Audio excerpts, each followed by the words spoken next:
Good morning friend, welcome to our YouTube channel. मैं हूं आयुषी और आज है 4 जून और 4 जून से करंट अफेयर्स के जितने भी इंपॉर्टेंट क्वेश्चंस होंगे आज के हम इस वीडियो में डिस्कस करेंगे।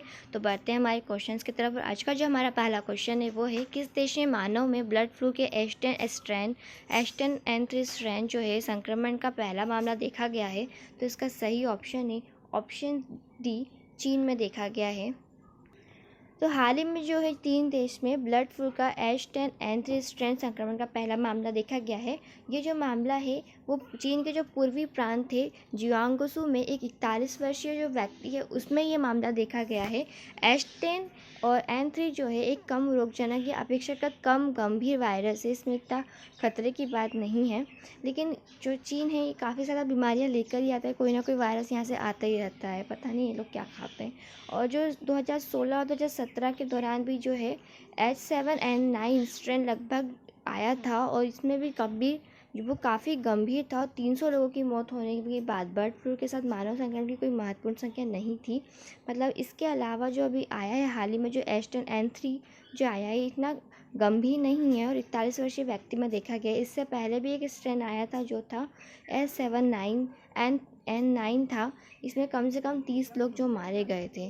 तो हम यहाँ बात करते हैं चीन की। तो जो चीन है, चीन की जो राजधानी है, चीन की राजधानी है बीजिंग और चीन की जो मुद्रा है वो है रनबिंगनी और यहाँ के जो राष्ट्रपति है वो शी जिनपिंग है।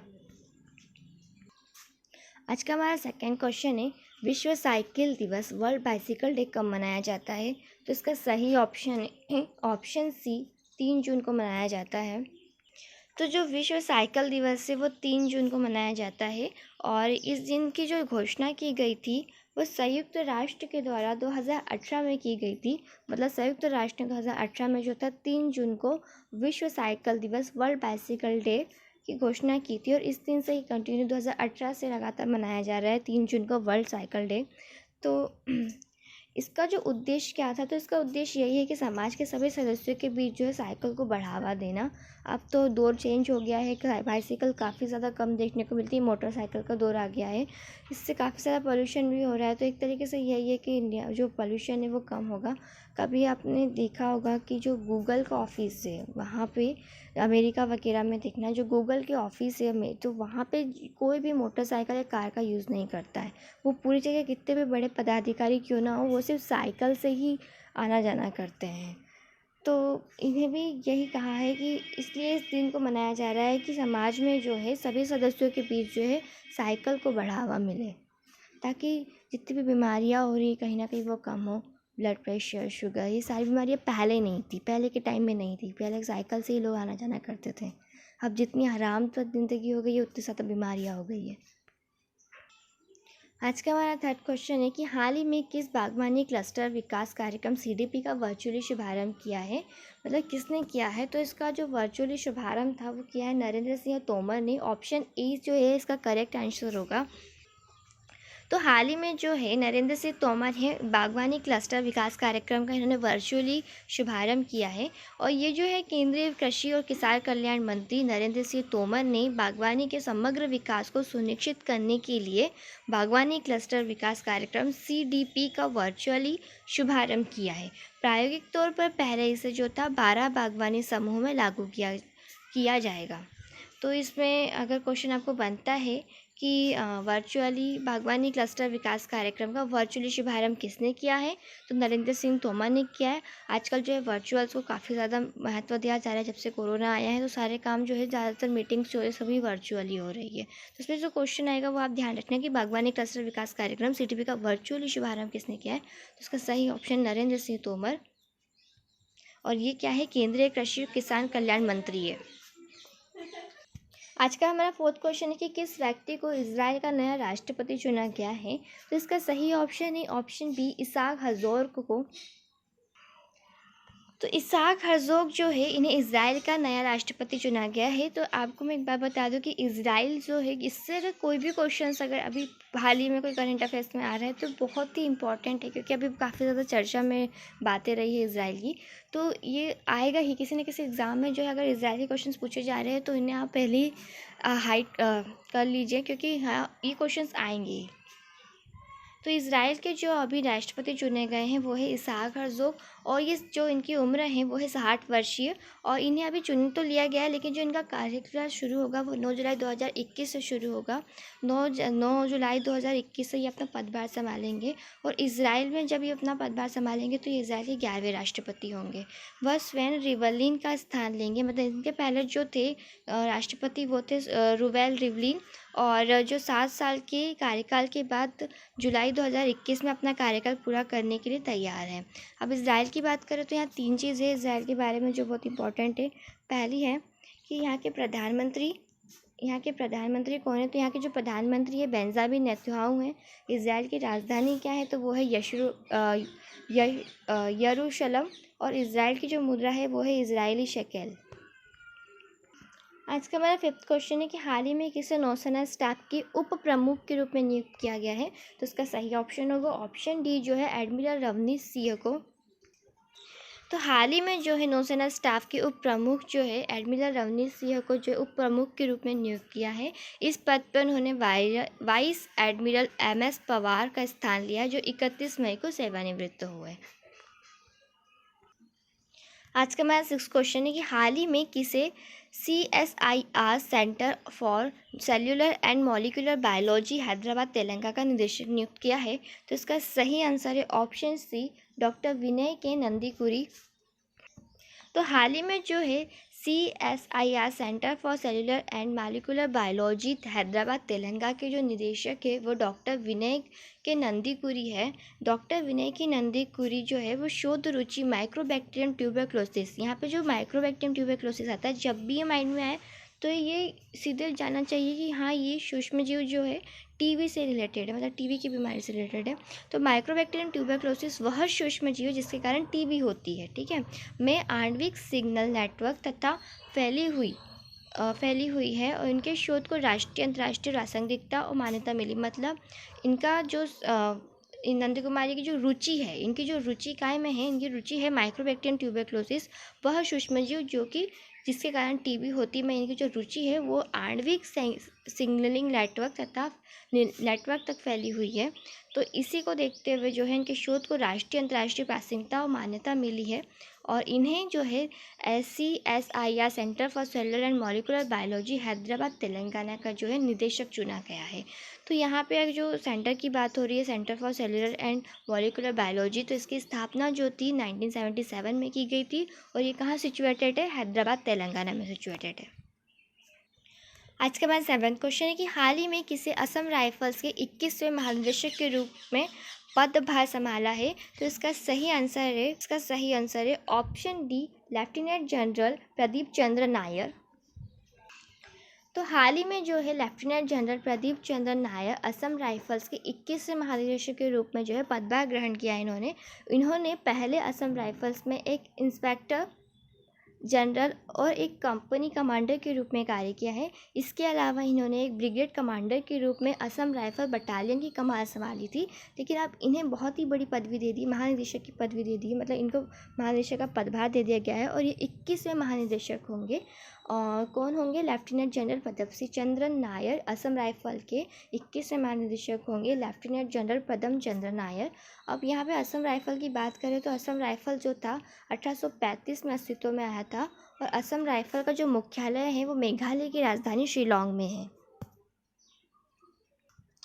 और क्वेश्चन नंबर 8 है कि हाल ही में किसे व्हाट्सएप ने भारत का शिकायत अधिकारी नियुक्त किया है, तो ये इसका सही ऑप्शन है परेश पी लाल जो है व्हाट्सएप ने भारत का पहला शिकायती अधिकारी नियुक्त किया है।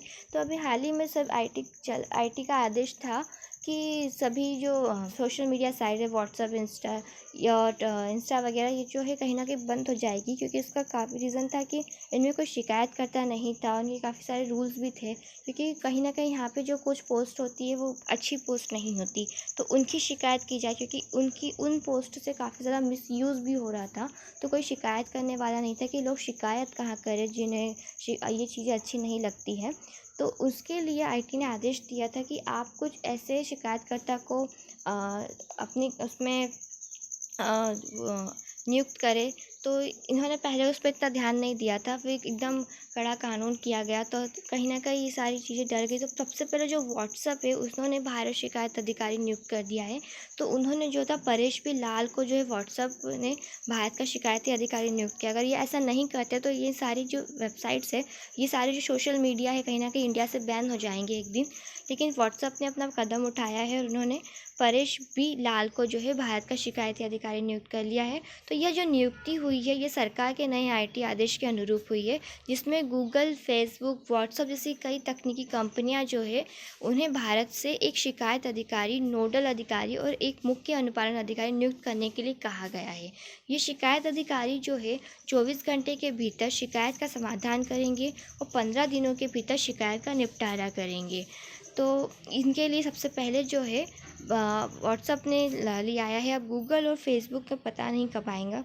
तो इसके व्हाट्सएप की अगर हम बात करें तो व्हाट्सएप की जो स्थापना की गई थी वो 2009 में की गई थी।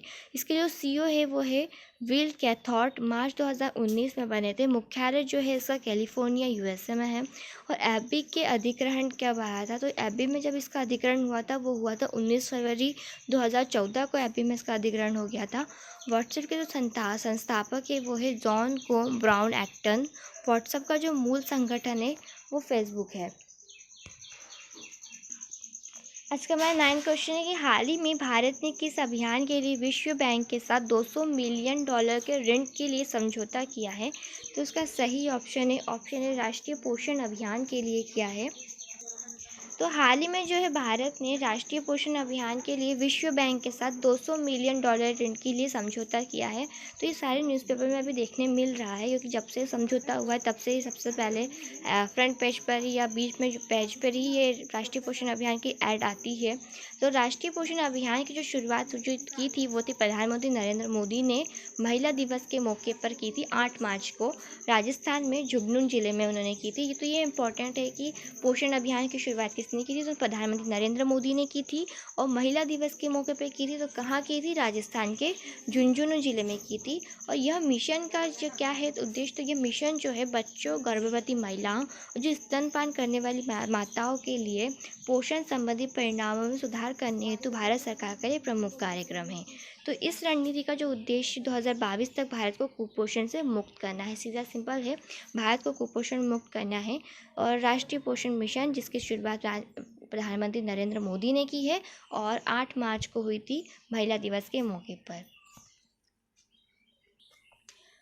आज का क्वेश्चन नंबर 10 है कि अंतर्राष्ट्रीय बाल रक्षा दिवस, इंटरनेशनल चाइल्ड डिफेंस डे किस दिन मनाया जाता है। तो इसका सही ऑप्शन है ऑप्शन बी है 1 जून को मनाया जाता है। अंतर्राष्ट्रीय बाल रक्षा दिवस जो है, इंटरनेशनल चाइल्ड डिफेंस डे जो है वो 1 जून को मनाया जाता है। तो 1 जून 1950 को विश्व के 51 देशों में अंतर्राष्ट्रीय बाल रक्षा दिवस की पहली बार मनाया गया था और ये हर साल मनाते आ रहा है। और इसका उद्देश्य क्या है कि बच्चों के अधिकारों की रक्षा करने की और लोगों का ध्यान आकर्षित करना। तो 1 जून जो है 1 जून जो है अंतर्राष्ट्रीय बाल रक्षा दिवस के रूप में मनाया जाता है, जिसका उद्देश्य बच्चों के अधिकारों की रक्षा करना और लोगों का उसकी ओर ध्यान आकर्षित करना। आज का हमारा 11 क्वेश्चन है कि हाल ही में बिहार के मुख्यमंत्री नीतीश कुमार ने इंजीनियरिंग और मेडिकल कॉलेज में लड़कियों के लिए कितने प्रतिशत आरक्षण की घोषणा की है। तो इसका सही ऑप्शन है ऑप्शन सी 33%।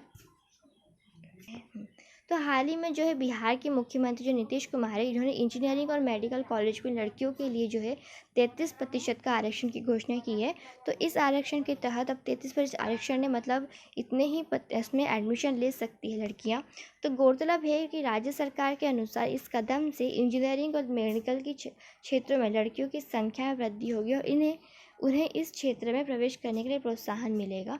तो मतलब इंजीनियरिंग और मेडिकल कॉलेजों में गर्ल्स छात्र जो है उनकी संख्या बढ़ाने के लिए जो नीतीश कुमार ने फैसला लिया है, इन्हें 33% का आरक्षण दिया जाएगा। 33% इनकी जो सीट होगी वो रिजर्व होगी। तो इससे उनके मेंटलिटी वो होगी कि हमारे लिए इतनी सीटों के लिए आरक्षित की गई है तो हम भी यहाँ पे एडमिशन लें। तो उनकी छात्राओं की वृद्धि करने के लिए ही इंजीनियरिंग और मेडिकल कॉलेजों में लड़कियों के लिए जो है 33% आरक्षण की घोषणा करी नीतीश कुमार द्वारा की गई है और ये घोषणा जो है बिहार में हुई है।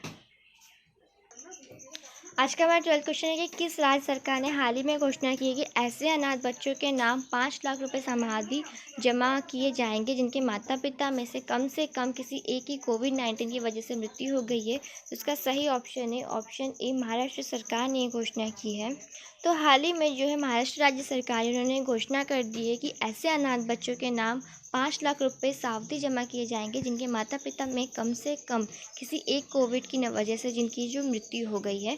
तो इन बच्चों को जो है 1125 रुपये का मासिक भत्ता भी मिलेगा। मतलब जब तक कि ये कमाने योग्य नहीं हो जाते इन्हें जो है मासिक भत्ता दिया जाएगा 1125 रुपये। और इनके नाम जो है 5 लाख रुपए सावधि जमा भी किए जाएंगे।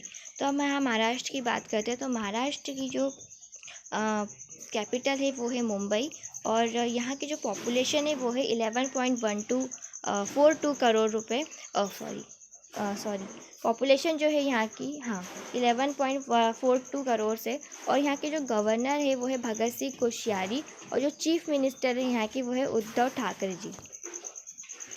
आज का हमारे इस वीडियो का लास्ट क्वेश्चन है कि केंद्रीय मंत्रिमंडल ने हाल ही में भारत और किस देश के बीच सतत शहरी विकास के क्षेत्र में सहयोग के समझौते में मंजूरी दी है। तो इसका सही ऑप्शन है ऑप्शन डी, जापान में दी है। तो केंद्रीय मंत्रिमंडल ने हाल ही में जो है भारत और जापान के बीच सतत शहरी विकास क्षेत्र में सहयोग समझौते में मंजूरी दी है। तो ये जो समझौता ज्ञापन का मुख्य उद्देश्य यही था, भारत और जापान के बीच सतत शहरी विकास के क्षेत्र में तकनीकी सहयोग को मजबूत बनाना, इसके माध्यम से रोजगार के अवसर सृजित किए जाने की भी उम्मीद है भारत को। तो यहाँ हम जापान की बात कर लेते हैं। तो जापान के जो प्राइम मिनिस्टर है वो है योशिहिदे सुगा और यहाँ की कैपिटल है टोक्यो। करेंसी है जापानीज येन और पॉपुलेशन है 12.60 करोड़। तो आज के ये सारे आपके करंट अफेयर्स थे। तो अगर आपको हमारी वीडियोस अच्छी लगी हो तो प्लीज़ वीडियो को लाइक कीजिए, चैनल को सब्सक्राइब कीजिए और वीडियो को शेयर कीजिए। और आपको इसका अगर फ्री PDF चाहिए तो आप हमारे टेलीग्राम ग्रुप से भी जुड़ सकते हैं। तो thank you, have a nice day.